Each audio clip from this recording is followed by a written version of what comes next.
গাণিতিক মডেলিং বা হচ্ছে ম্যাথমেটিক্যাল মডেলিং বা যেটাই বলো না কেন, চতুর্থ বর্ষের যেটা শেষ পরীক্ষা রয়েছে চ্যাপ্টার 2 এর আমরা সাজেশন দেখার চেষ্টা করব। এক পদ্ধতির বিচ্ছিন্ন সরলসংখ্যা মডেল। তো এই চ্যাপ্টার থেকে 15 মার্কের প্রশ্ন হয়ে থাকে। কত মার্কের? 15 মার্কের। 15 মার্কের গ বিভাগে একটা আসবে, খ বিভাগে একটা। তো নন ইম্পর্টেন্ট ছাড়াও আজকে আমরা শুধু গুরুত্বপূর্ণ প্রশ্নগুলো দেখার চেষ্টা করব। তো ম্যালথাসের বিচ্ছিন্ন মডেল, এটা একটা মোটামুটি ইম্পর্টেন্ট খ বিভাগের জন্য। তোমরা জাস্ট দেখতে পারো ম্যালথাসের বিচ্ছিন্ন মডেল খ বিভাগের জন্য 2.2। এরপর যদি আমরা দেখি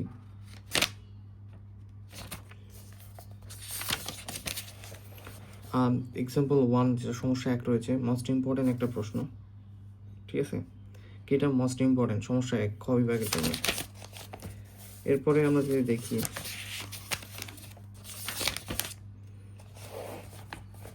সমস্যা 3, মোস্ট ইম্পর্টেন্ট একটা প্রশ্ন। সমস্যা 3 খুবই গুরুত্বপূর্ণ একটা প্রশ্ন। এরপরে সমস্যা 4টা একটু দেখে নিও। সমস্যা 5, মোস্ট ইম্পর্টেন্ট একটা প্রশ্ন, খুবই গুরুত্বপূর্ণ। সমস্যা 5, ঠিক আছে? সমস্যা 6 দেখতে হবে, ইম্পর্টেন্ট, এগুলো খুব গুরুত্বপূর্ণ প্রশ্ন। সমস্যা 7ও ইম্পর্টেন্ট প্রশ্ন। সমস্যা 8 দেখতে হবে তোমাদের, মোস্ট ইম্পর্টেন্ট, এই প্রশ্নটা খুব গুরুত্বপূর্ণ, ঠিক আছে?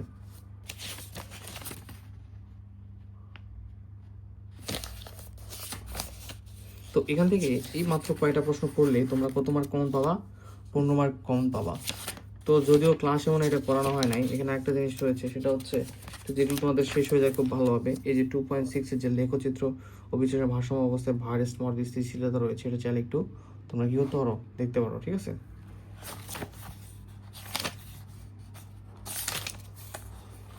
তো এরপরে আমরা পরবর্তী চ্যাপ্টারটা দেখার চেষ্টা করবো, তোমরা এগুলো শেষ করে ফেলো দ্রুত।